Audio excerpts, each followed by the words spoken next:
Golf's no different from hockey. Requires talent, self-discipline. Golf requires goofy pants and a fat ass. You should talk to my neighbor, the accountant, probably a great golfer, huge ass. How do you measure yourself with other golfers? By height. It's a very, very special honor. I'm Paula Creamer, and you're listening. Well, we're waiting. Hi, this is Martin Cove, a.k.a. John Kreese from Cobra Kai, and you're listening to Quiet Please. Let the word go out from here across the land. Let Daddy Noonan approve. Hi, boys. Nice day for golf, isn't it? Quiet, please. Oh, you got secrets, eh? Hey, this is Shooter McGavin. You're listening to the... Hey, you guys. Hey, we're trying to have a podcast over here. Indeed we are, and welcome to Quiet Please, the Golf Podcast. I am Alan DePew. We missed last week. Everybody was on the road to remote destinations, and we're going to talk about a few of those. Joining me, as always, to my left, golf writer, teacher extraordinaire, PGA member, all things golf. He's even got a really cool scoreboard in the background, Brendan Elliott. Good evening, boys. Hello, B. And hailing from Boston, now in the Kentucky area, Boston Bob Baldessari. Hello, Bobby. Cheers. Got the hat on tonight for our special guest. Special guest indeed, golf writer, and I can't wait to hear some of the insights. Jim McCabe, welcome to Quiet Please, the Golf Podcast. Great to be here. Absolutely. We appreciate you taking the time and hopping on the panel today. So, as I mentioned, we missed a week because, we were everywhere, boys. I was in the Poconos. Bobby was on the road. Everybody was heading different directions. So we're going to play a lot of catch up. We got to talk about Rory's win. We got to talk about the RBC. We'll probably throw in B. I know you want to talk Zurich a little bit, and we got to give the ladies their due. And it was a wild one at the Chevron. So on that note, actually, I'll tell you what, on that note, we got to throw in here right out of the gate, Bobby. Got your brain teaser? I got the tease because Jimmy's on the show, and I've known Jim since he was at the Boston Globe in '85. Jim and I go way back. Mutual friend, our dear friend Jeff Babineau passed away. Great photo I have of Jimmy and Babs and I at drive, chip, and putt at Augusta. Jim's an amazing award-winning writer. Wanted to play for the Red Sox like me, so I got the Sox hat on. But he's from Boston, which means great Dunkin' and great chowder. Chowder. Doesn't get much better than that. So I think my Boston accent can come back tonight. And bring it back. It's back. So the trivia, the LPGA just had their first major of the year. A lot of people know the men's 4 majors. The women's LPGA fiver majors are blank. There you go. Are we naming them now? Well, we wait till the end. Good. You're working smart, so you're going to get them. Remember, they changed. They were always in progress with their majors. They're moving them around, yeah.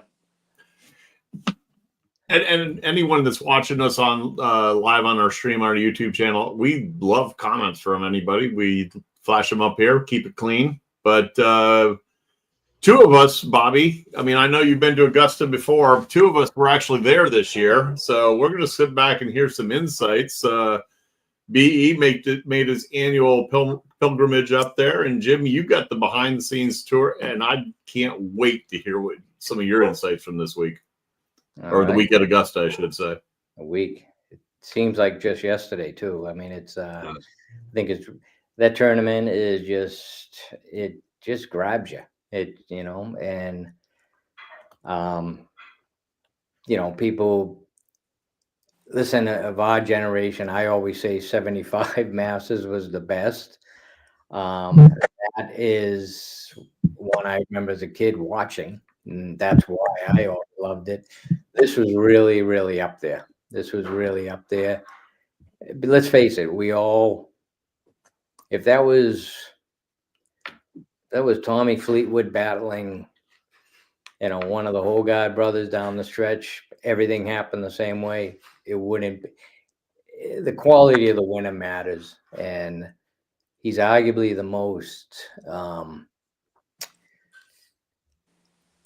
I think almost everybody loves him. Now, some people might like to see him cough it up once in a while, but McIlroy has it. He just, everyone really, I think people were thrilled to see him win. I think some people were thrilled that he almost didn't win, but it was that tournament just, if they have a secret sauce for that tournament, they're never going to reveal it. I mean, you could count on one hand how many less than mediocre tournaments that have been played in the last 20 years there. This was a good one. BE, they were saying, I didn't see the final specific number, highest ratings, most watched final round in like 22 years or something like that. I mean, when you've got history on the line and you got it, like Jim's saying, you got a place like Augusta National, you know viewership's going to be good. It's not going to be some Live Miami numbers we're talking here. It's going to be tough. And you know, I'm thinking, I'm kind of using that for some foreshadowing. I'd love to see Jordan in a couple weeks, you know, get it done. Could you imagine if this happened twice in 1 year, Grand Slam winners? That would be amazing. It's I mean, the career Grand Slam matters. A lot of these things don't. I mean, a guy winning 6 tournaments a year, it's good, but the career Grand Slam is probably the one thing that gets hyped up that truly is worth the hype. Jim, before we went live, you made the comment. Say that again for everyone that's watching and listening. Tommy Fleetwood, regarding his comment about Rory's career. You know, we all try to follow what was going on at the end of the round. Which was great. Yeah, it was crazy. You know, there was someone in the press room, me, that raised my hand. I told the guys I'm sitting next to is Ludwig Auberg may win this thing. Everything was looking so good for him. But Fleetwood later said, and I think he nailed it, that second 9 was the microcosm of Rory McIlroy's career. You know, he's on a rise back in 11, 12, 13, 14, much like Tiger. When Tiger left Augusta in 05, we all picked a number. I was with Jeff Root and Jeff Babineau and picking a number, and we were up to 17, 18, 19 majors. Yeah. Who would have known? When you left Kiowa in 14 with Rory had 4 majors. You kidding me? We were thinking 10 easy. So he's gone like this. You know, pick a major. I still think the 22 Open at St. Andrews was more devastating than Pinehurst last year. He had that. All he had to do is, he didn't make a birdie. Yeah. Who would have thunk that? It was a great observation by Fleetwood. You know, I get to thinking that, watching that final round with Rory, thinking if there was a Hollywood scriptwriter putting this together, somebody said it's not realistic. This could never happen. It was just, live sports is amazing. Oh, it really is, and that second 9 there gives you everything. You know, people think that we're used to seeing pushover par 5s on the PGA Tour, your ho-hum. We know now, and that's the glory of Augusta. Even if you've never been there, you know that place like the back of your hand. Yeah.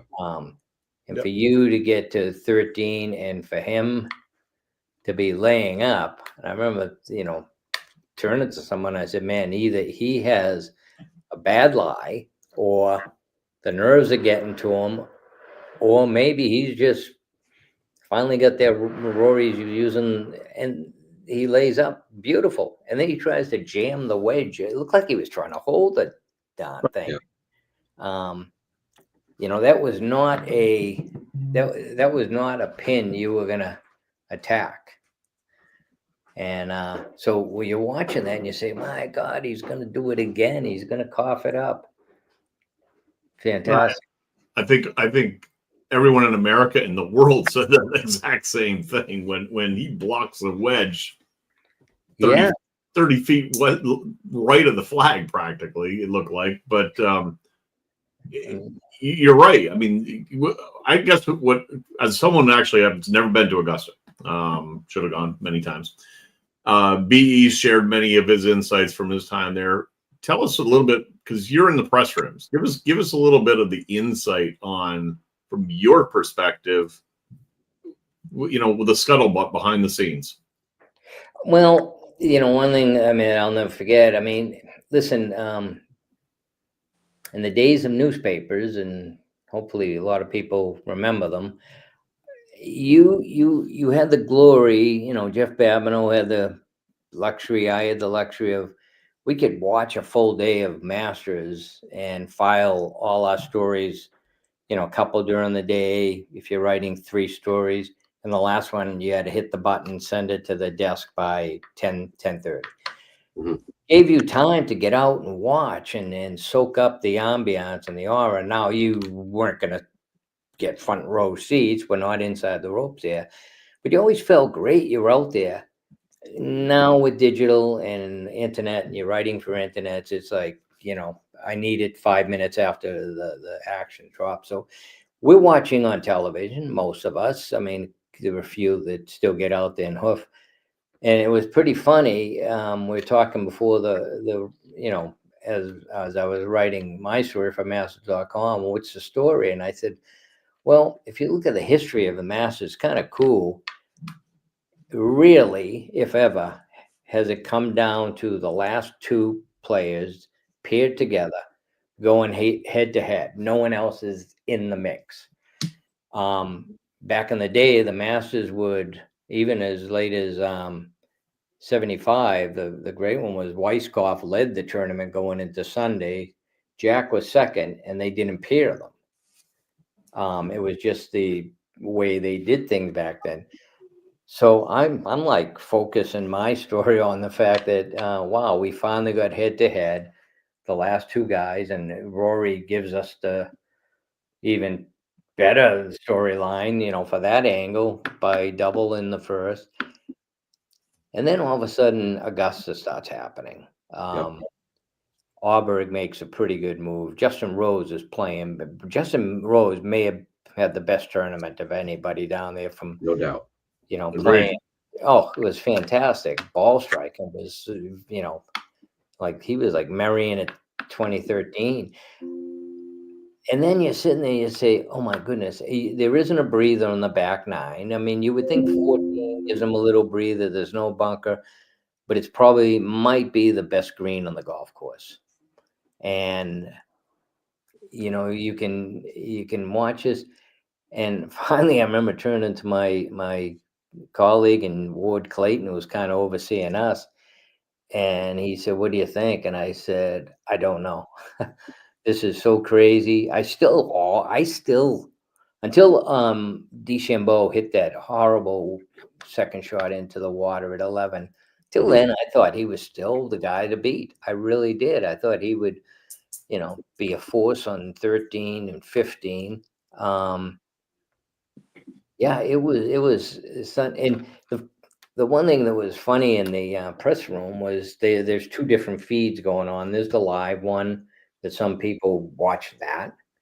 I don't. I'm watching the CBS feed, which is a 3, 4, 5, 6 second delay. And it was pretty fascinating to listen to one side of the room as you're watching it, and you said, oh, Rory's missing this putt at 72nd hole here. My gut told me that he was not going to win that playoff the way it ended. So cheers to him for stepping up and just hitting a beautiful drive. And his second shot was obviously spectacular. Jim, where would you put this in terms of all the Masters that you've been on hand for and written for?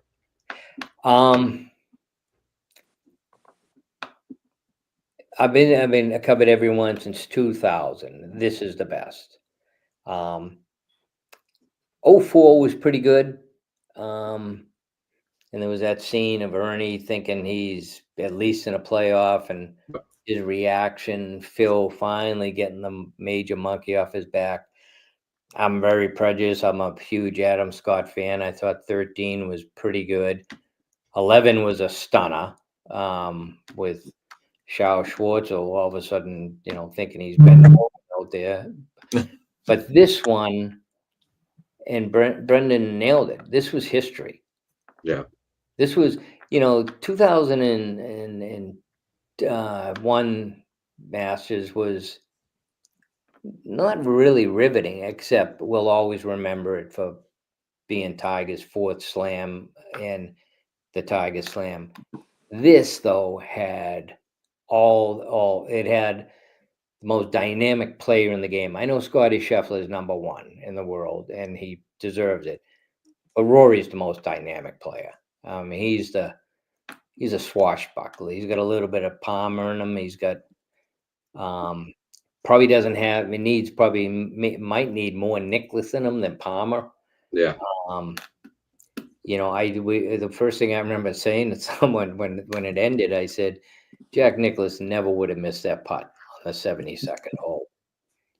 He missed it badly too, I thought. Yeah.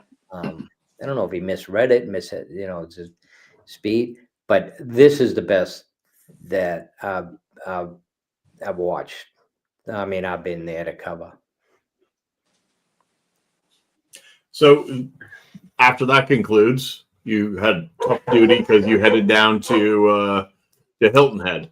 Hilton Head. Another amazing golf tournament, another good theater if you were watching. Great tournament. it had, again, we love to see the good players win. We are in the hunt. We do. And that's not new. That was not new. Very few people I ever think are tired of Tiger Woods winning. They love seeing Tiger Woods. So to go to RBC Heritage, Jordan, Justin hasn't won forever.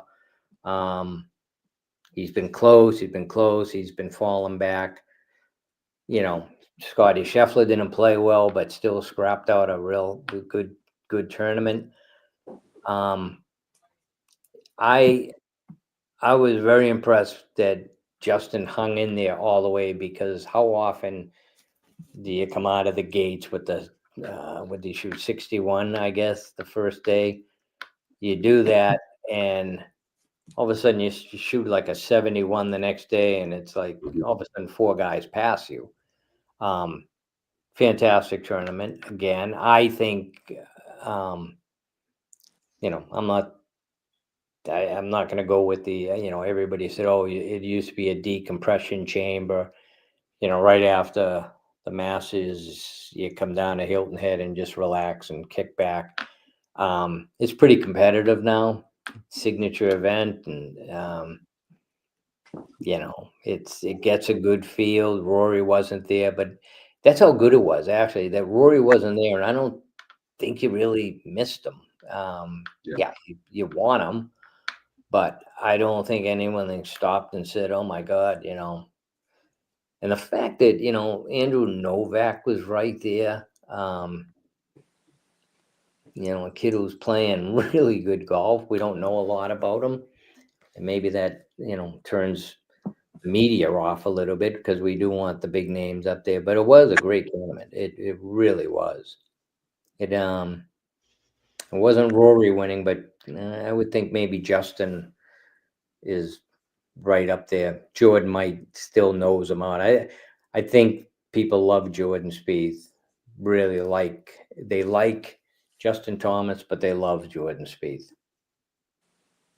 I found it interesting. You'd mentioned Novak, and you have the 2 weeks with Rory, and then Justin coming back, and Rory getting his career Grand Slam. But then this kid that nobody knows, as you mentioned, gets it done this week. So it's just cool, the layering within the PGA Tour and how everything kind of finds its way together. You know what I mean? It does, and I've been on. I know no one loves to talk about LIV that much, and no one really follows LIV until it's the week before a major. You look up, oh my goodness. And they were raving about the leaderboard at Miami a couple weeks. Rahm was there, Neiman was there, Cam Smith, Cameron was up there.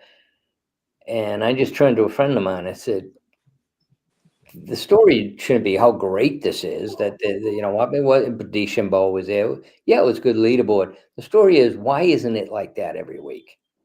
There's not that much talent out there. Yeah. There are some big names. You would want Bryson DeChambeau on the PGA Tour. Absolutely. Yep. You would like Patrick Reed back on the PGA Tour. Well, but there's way more guys that we don't even know. I mean, so when I saw that leaderboard in Miami, and then Mark Leishman wins the tournament. Yeah. So that happens everywhere. The last 3 weeks in the PGA Tour, I think if people aren't just saying to themselves, this is no longer, let's talk about live golf. And, I think we all know what live is. It's there. It exists. It's 54 holes. It's a sprint. It's not a marathon. And as we've seen the last couple of weeks on the PGA Tour, try to finish off a tournament. Oh yeah. It's a skill that a guy named Woods had it. Rory doesn't have it. He'll finish him off because he's there a lot, but it's amazing. This would probably be an appropriate time, even though Andy's not with us. We still call Andy's live reports. It'd be appropriate time. I just want to throw this stat at you. Fox Sports averaged 110,000 viewers for Sunday's final round of Live in Mexico City that Neiman won. Saturday was 84,000. Friday was 30,000. So the reason nobody's talking about it, because nobody's watching it. Yeah. They're not watching. They pay attention into it. And it always amazes me. And I understand, social media, and they have and they show a clip of Lucas, the Aussie Lucas Haber, holing an eagle. It was like a 60-yard pitch shot, a 70 or 80, I don't know. It was something you see 5 or 6 times in every pro tournament, because these guys are that good. And then I look and I'm like, that got their team into second place. And that's what still bugs me, that, there's a big emphasis on, a lot of these guys are making money by being, I think they pay the top 3 teams. And, so what is important out there? Is it the elite? Is it the team or the individual? If it's a team, have the Majestics finished in the basement almost every single week? So when you start looking at the league, that I'll say it again, they're top heavy. They have Johnny Rahm, they have Bryson DeChambeau. Brooks Koepka doesn't look like he has it right now. Dustin Johnson is there. He's retired. Yes. Shame. I loved Justin, and we're going back to Oakmont this year. That was his U.S. Open, and I thought at the time that was his first major, and I said, this guy, he should have won the British Open in 15. You knew he was good. Yeah, I think we all thought he could win a Masters, and he did. I'm thinking in 16, here's a career Grand Slam guy, and he decided to, retire and go to Live, and good for him. Nothing. It's I don't think any of us. At least I've never been angry. I don't know if there must be some animosity with players, but I'm just, the money was that good to turn, you couldn't turn it back. But there's some guys that basically they did not help their career, because you don't stay sharp by playing 54 hole Jim, I've said all along, well, when we chat about Live, and I got a question for my two. I'm a former PGA member. I'll ask my current PGA members in a second, but I think we, the golf fans, have been cheated. You know, we didn't see what Cam Smith could become. We didn't get to see what, you know, Brooks Koepka could have been, or, you know, that I was a huge Cam Smith fan, and I feel, and God bless him. He made his money, cashed his deal. But he's too young to do it, though. Right. So Live on their social media, or one of the Live sites boys, they were claiming that, I guess, Bryson's on some PGA championship promo thing or something of that nature, and they were, you know, mocking the fact that the Live golfer was, you know, highlighting the PGA championship coming up. He should. I mean, and that's what I love about the Masters since all this drama started, is we really don't have to think about that as much. We're just seeing those guys there playing where they should be playing and performing. I mean, who would have saw Patrick Reed having the tournament that he had? You know, that's the way, as a fan, that's what we want to see. And it's just a shame that we, like you said, AD, that we've been cheated and we're not seeing this week in and week out. No, there's no question. And we don't, fans who follow the game every week, we don't need the world rankings to tell us that Brooks Koepka belongs in the majors. Yep. Now he's got exemptions and stuff. I understand that, but we don't need the rankings to tell us. So I salute the PGA of America. I mean, for saying, no, we're going to take these players. The Masters make sure they have the players in the field that complete the field. Mm-hmm. I would always, you know, I remember Doug Ferguson and I were sitting around one year, and people were complaining the Masters field was so small and 87 players or something. And, you know, oh my God, this guy is, you know, 13th on the DP World Tour. And I remember just looking at Doug, I said, there's no one here. There's no one not in this field that should be in this field. Everyone who's, you know, now they don't have 144 players, understood. PGA of America, everyone who's you want in the PGA is going to be there. Mm-hmm. Everyone you want. The Open is a little quirky in the U.S. Open and the Open Championship. But at the end of the day, all the players are there. We want Cam Smith there. I mean, St. Andrews in 22 was only 3.5 years ago. Yeah. And he looked like a kid. I mean, what I liked about Cam is he didn't matter where he was playing. He was like out for a Saturday round with his golf, with his buddies. And there was not an ounce of nerves in his swing, or his putting stroke is beautiful that year.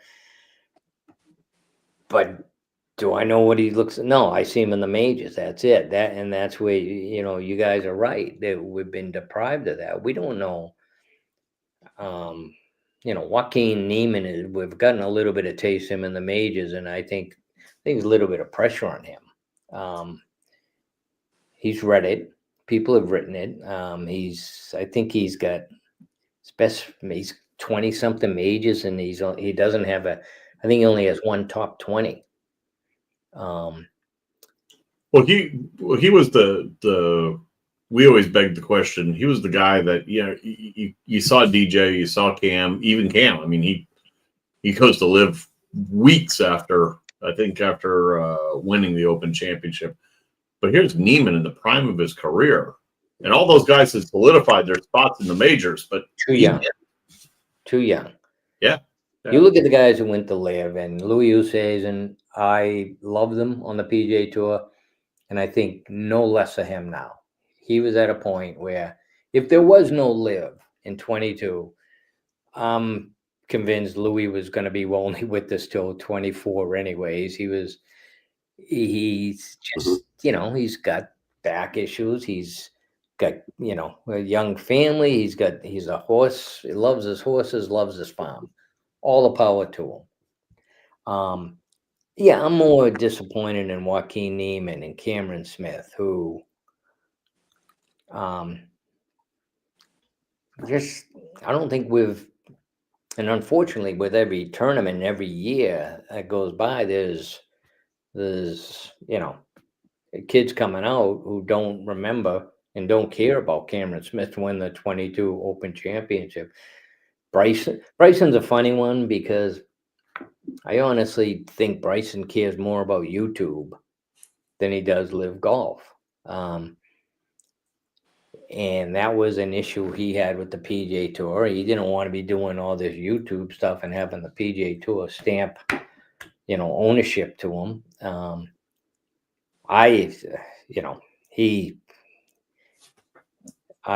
not saying I was the hugest fan of his, but man, I love watching him play. I'm still not sure that he doesn't try to brutalize every golf course he plays when I don't think that's how you play Augusta. I don't care what kind of length you have. But yeah, you're right about Liv. I mean, it just deprived of us of some really good young players. Bobby, to shift back to just real quick on RBC, to JT, son of a PGA member, fell off the radar after his PGA championship. And then to B's point, you have Novak, who's a South Carolinian. You had that little drama thrown in there also. I mean, good to see JT back on trending upward, we'll say, in the golf world. Is that good for golf? I think it's good for golf because he does have a social presence and people seem to follow him. To Jim's point, I think people like him. He's engaging. He's had some times where he got his hand slapped. He said the wrong thing. He can get a little interesting there at times, but I think, ironic that he wins heading into Quail Hollow, where he won the PGA there in 2017. So, trending is probably a good phrase. You never know what's going to happen. And probably, I don't know, Jim, get your perspective, but, to win, if it's a week before and you win, it's not so many times you win the next one going to a major, but I like the idea of winning and there's just a little bit of time and you can still kind of keep the mojo going, get a little refreshed, and then you go major. Well, he is getting probably, to me, the best storyline going into Quail is the two guys that have really a love for the golf course. Rory, 4 wins down there. Justin, the PGA Championship. They're playing nicely. And I mean, Justin struggles at Augusta. He's too good not to figure it out. He's got to figure that out if he wants to really be, Rory thing. Hey, Jim, you think he's the modern day Lee Trevino in that regard? Because Trevino always had it in his head that he could never win, and I think he sucked himself out on it. Yeah, I don't know what Justin's played so poorly on Thursday. That day I did get out and walk a little. He was playing with Adam Scott, and both of them played badly. Justin brought it back, but every year it's the same deal with him. He's like struggling. He's life and death to make the cut. And if there's one tournament where you are not going to come from behind, if you can make the cut on the number or one inside the number, you're not going to do it at Augusta. You got to get within 4 or 5 to, as Justin Rose showed us. I think it sets up for a really good PGA too. And a lot of guys know the golf course. A lot of guys think they can play. Xander Schauffele is another guy that can play that course pretty well. And I love the kid's game. I think he's getting healthier. Had a nice kind of a sleeper backdoor top 10 at the Masters. But You know, I mean, I think it's shaping up. I think you're right about Justin Thomas, though. He's got to feel really good going into Quail Hollow. Is he playing? He's not playing this week. Do you know if he's playing this week? You know, I didn't check the field. I know Rory is correct. Yeah, because this is a the CJ Cup, right? The Byron Nelson. Oh, that's right. No, Rory's not playing this week. He's going up and playing. Well, they're trying to play with our minds here. It's the Wells Fargo tournament, now Truist, and they're moving it. So there's almost it's up here. It's up here in my neck of the woods. I'm in Philly. Cricket Club. Yeah. Yeah, I don't know if Justin is playing this week. I haven't checked the field. I know Rory is playing. Well, he's defending. He's the Truist defended champ, even though he won the Wells Fargo and not the Truist. I mean, so be it. AD, you going out to that in 2 weeks? I'm not actually, at least not at this point in time. Although I do believe that I may have an insight on a suite, so I might have to, rubbing elbows. Be. I've never been there, but I've heard it's really beautiful golf course. I did watch it on TV. I don't know, 5, 6 years ago. The Club Pro Championship was there, and I thought it looked great on television. Yeah, really strong golf course. So let's bounce to another topic. Just before we hit going live, just real briefly, we got to give them their due. Bobby threw it out there as a trivia question. The Chevron first major. I'm giving away one of them, Bob. First major for the ladies. Crazy finish. BE, want to take us down that storyline a little bit? So to me, the storyline, and Jim, before we came on, kind of alluded to this, wasn't the 5-way playoff, which is it's always cool to get something like that for a finish, but it was the names that were not there. And for me, leading into Sunday, the name that was there for a little bit was Lexi, who's retired part-timer. Yeah, she kind of shows her way near the top of the leaderboard. Now, you can't expect world number one to win everything, and of course she could, but Nelly really hasn't had her A game so far this year. She came back from that horrible opening round 70, I think 77, 78, something like that, and she managed to make her way back inside the top 20, I believe. But to me, that was the storyline of the week, was who wasn't on the leaderboard. No question. I mean, early in the week, I'm following. There's so much golf going on, and I'm, watching some of the Corn Ferry Tour with the Blades Brown, and I'm storylines are what I live for, and I'm intrigued by. And I'm all over social media, checking up on the LPGA, and all I read is Lexi Nelly, Lexi Nelly, Lexi Nelly. And then the only American who really showed up was someone named Lindy Duncan. And if anyone says, "Oh, they saw this coming from Lindy Duncan," they're not telling the truth. There was some interest in 18th hole. I think we talked briefly about, man, they did jam those grandstands right behind the green, and they're not the only ones. PGA Tour is massively guilty of it. We get backboards, we get players throwing it in there, and I'm sorry, if you're an elite player and you hit it 30, 20 yards over the green, it pains me to see them rewarded. Now, are they playing it fairly? Yeah, based on the rules, they know they're going to get a drop up there. But it's just unpleasant to see. And then, the finish. Yes, there was a 5-way playoff, and it shouldn't have been. It should have been over in regulation or maybe a two-way playoff. And the 18th hole was chopped up, and then they come right back to it, and it wasn't. I don't think it is what you would want in a major championship.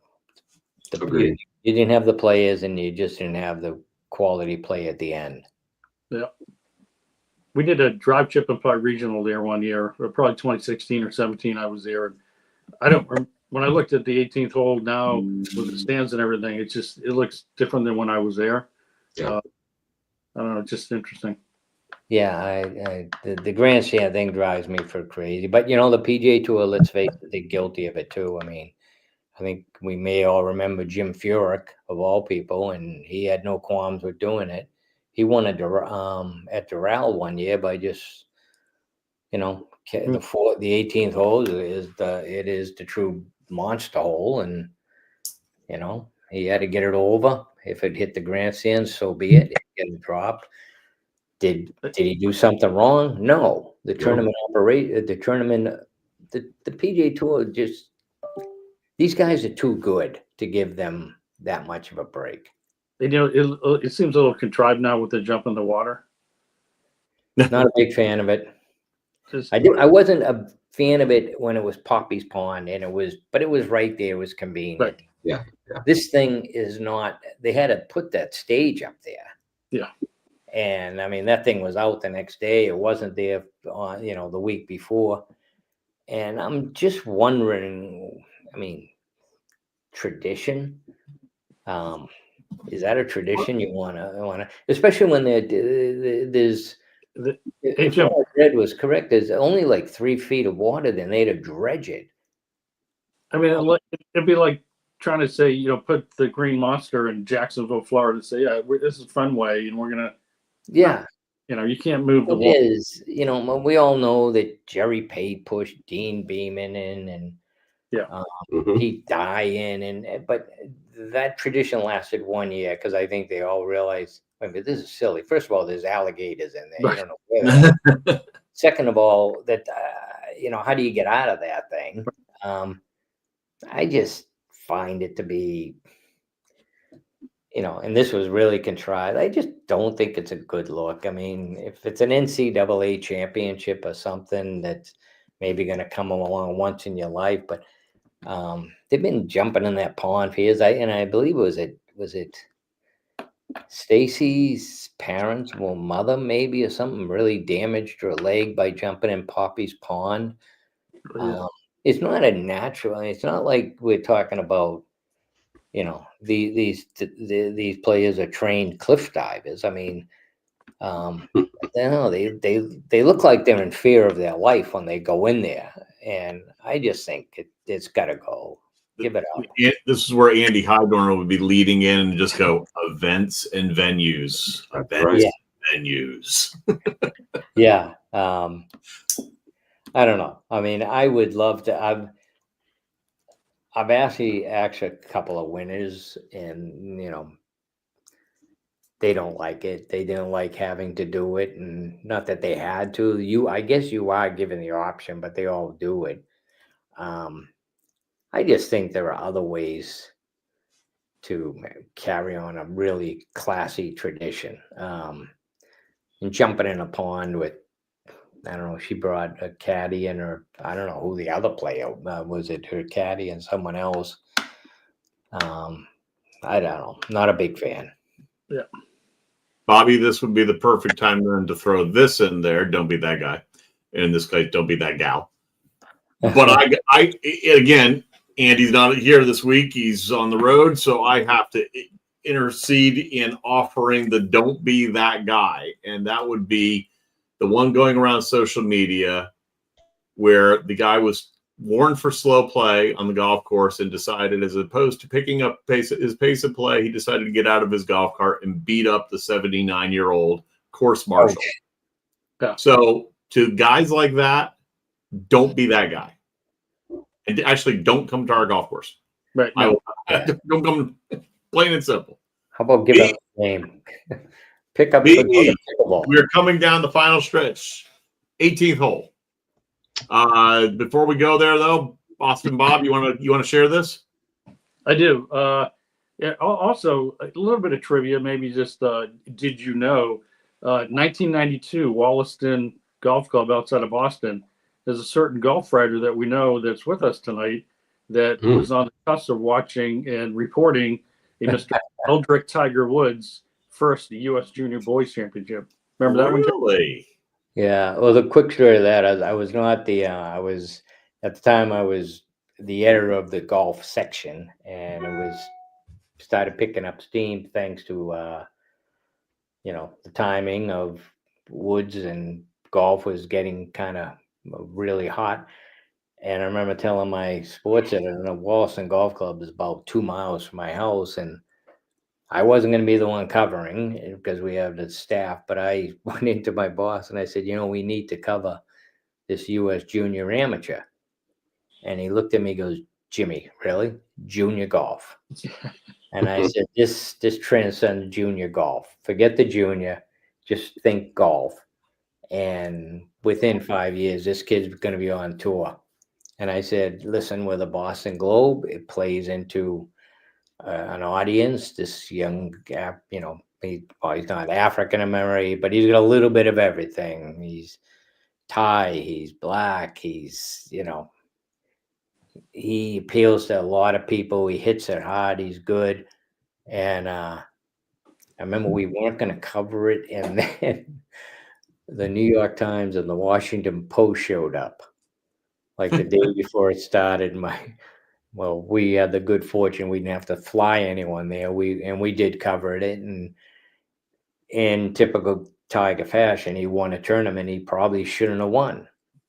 I think he was 2 down with 4 to play, and he caught Mark Wilson and he beat him. And yeah, I just remember, I know the course a little bit, and the 18th holes at the time had a lot of trees on the right, long 420-ish, 425 from where they played, and it goes up the hill, dog leg right, and Tiger hit, I think, a 1 or 2 iron off the tee.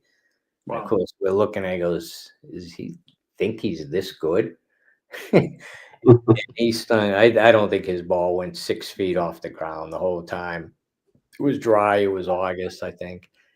And he won the 18th hole to pull even with Mark, and then won it in the playoff. And yeah, there were very few can't misses in sports. I mean, there have been too many people that have been labeled a can't miss, and in all sports. I mean, hockey. But Tiger was as close to being a can't miss as I've ever seen. He was so good. It worked out pretty well. So yeah. The current 5 LPGA, I had to write this down because I know this. I didn't want to get one of them with this. Come on. But we've got the 5 current ones. These are current because it has changed over the years. But you got the Chevron, you got the U.S. Women's Open, we got the Women's PGA Championship, you have the Amundi Evian Championship, and then the AIG Women's Open, formerly the Women's British Open. Yeah. So stay tuned. That may change at some point. But so I can roll right into my 18th. But Alan, if you want. Go for it. So want to thank Jimmy for coming on. Great to have that Boston connection. We miss Babs, but you ably filled those shoes, and you will be the conduit to keep the Boston golf mafia, as we used to call it. We can do it. I'll try to get my Red Sox hat on next time. I refuse to wear anything but blue, though. You're out of uniform, sir. Yeah.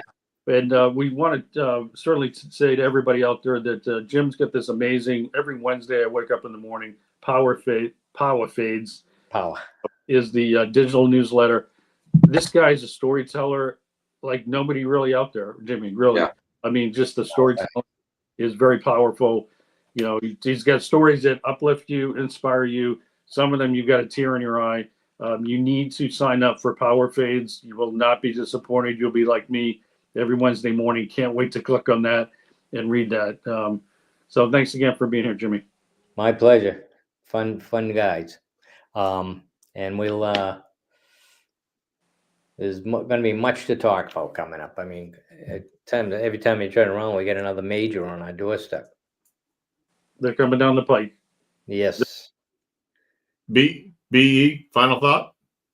My final thought is someone that never saw himself to ever getting into writing like myself. And my brother, who went to school for journalism, worked at Golf Week for a little bit. That's how I got to know Babs and Jake Hoffman and a bunch of those, Rex Hoggard. I couldn't ever see myself in writing now like I have in the last couple of years. And I still coach and teach, but I love the writing. So having you on, Jim, you're one of those guys on my Mount Rushmore along with Jeff and everybody. So I appreciate you coming on. Bobby's right, man. If you can subscribe to Power Fade, there's a lot of good storytelling, which we don't have a lot of that anymore. It's a kind of a lost art that's kind of fading in all sports, not just golf, but in all sports. So thank you, Jim.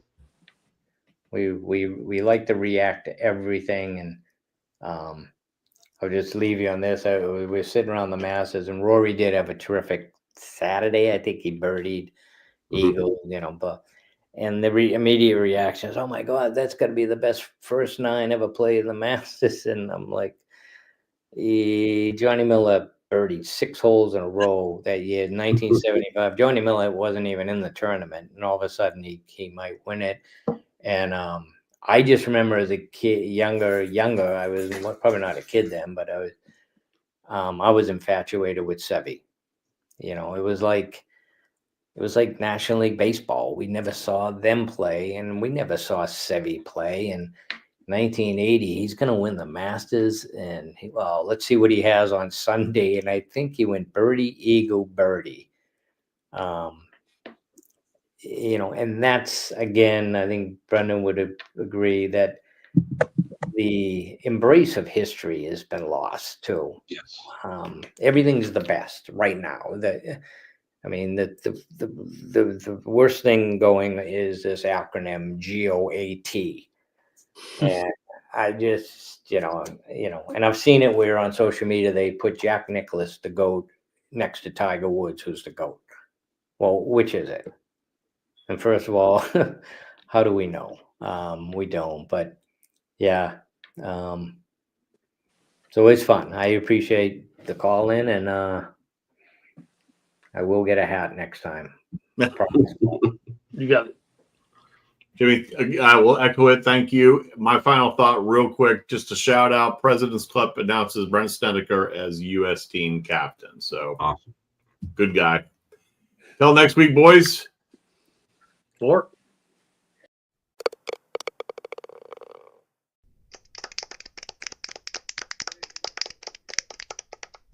You only have one opportunity to sell your golf property.